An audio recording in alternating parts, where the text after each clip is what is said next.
Apa yang mesti kita lakukan dalam situasi seperti sekarang ini? Sebenarnya petunjuk itu bertaburan di dalam kitabullah Al-Quran dan dalam sunnah Nabi SAW gitu. Nah, namun salah satu petunjuk itu bisa kita kaitkan dengan surat Al-Baqarah 120 ya. Jadi ini petunjuk pertama nih, Al-Baqarah 120. Allah Ta'ala jelas-jelas mengatakan walan tarda ankal yahudu walan nasara hatta tattabi'ahum.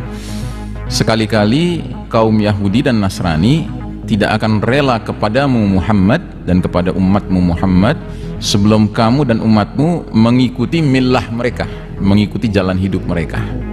Jadi Allah sudah mengungkap ya bahwa Yahudi Nasrani itu memang maunya kita umat Islam ini ngekor sama mereka, ngikutin jalan hidup mereka gitu.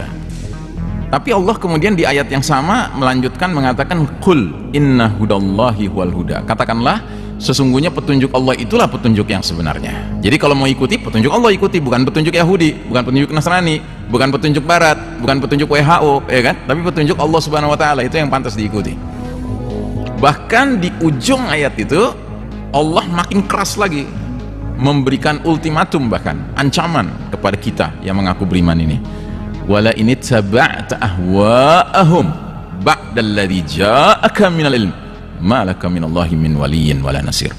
Jika kalian wahai Muhammad dan umatmu masih saja ngikut sama mereka Yahudi Nasrani setelah ilmu kebenaran sampai kepadamu, maka Allah tidak akan menjadi pelindung dan penolong bagimu.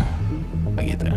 Jadi ini petunjuk buat kita, Pak, bahwa kalau kita ditakdirkan hidup di era Allah kasih keleluasaan Yahudi Nasrani mimpin dunia ini ya, jadilah umat yang tetap Allah above all, Allah di atas segala-galanya, petunjuk Allah di atas segala-galanya, petunjuk Rasul SAW di atas segala-galanya, bukan petunjuk mereka ya. Dan bahkan itu yang akan menjamin datangnya pertolongan dan perlindungan Allah, sikap itu.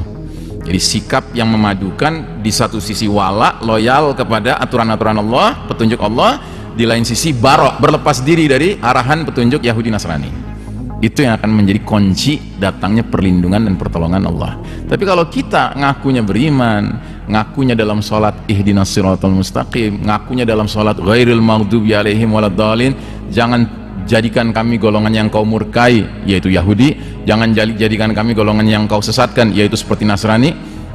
Dalam sholat mintanya begitu, di luar sholat apa kata Yahudi ikut, apa kata Nasrani ikut, ya pantas Allah nggak tolong, nggak lindungi. Jelas ya, clear ya. Nah jadi itu, makanya alhamdulillah kita perlu senantiasa mengasah ya tauhid kita, wala wal barok kita ini harus kita asah, Pak. Jangan menjadi umat yang salah menyerahkan loyalitas dan salah berlepas diri. Kan aneh sekarang sebagian umat Islam kepada petunjuk Yahudi Nasrani loyal, justru kepada petunjuk Nabi berlepas diri gitu, menganggap petunjuk Nabi itu bisa menimbulkan masalah. Ajib, kok bisa begitu ya, padahal kita sudah tertanam sekian lama nilai-nilai Islam itu sejak kecil ya. Contohlah, saya bukan bicara sholat saja, saya tidak bicara sholat saja, betapa umat Islam kok bisa ya nurut kepada maunya Yahudi Nasrani supaya nggak bersilaturahim. Kakek nggak ketemu cucu, cucu nggak ketemu kakek, nggak ketemu mantu, nggak ketemu anak gitu kan dibikin aturan begitu sekarang, Pak. Bahaya loh berkumpul-kumpul bertemu gitu kan, padahal silaturahim itu Masya Allah Nabi sampai mengatakan barang siapa ingin dipanjangkan umurnya, ingin dilapangkan rezekinya, falyasilurahim, hendaknya dia bersilaturahim.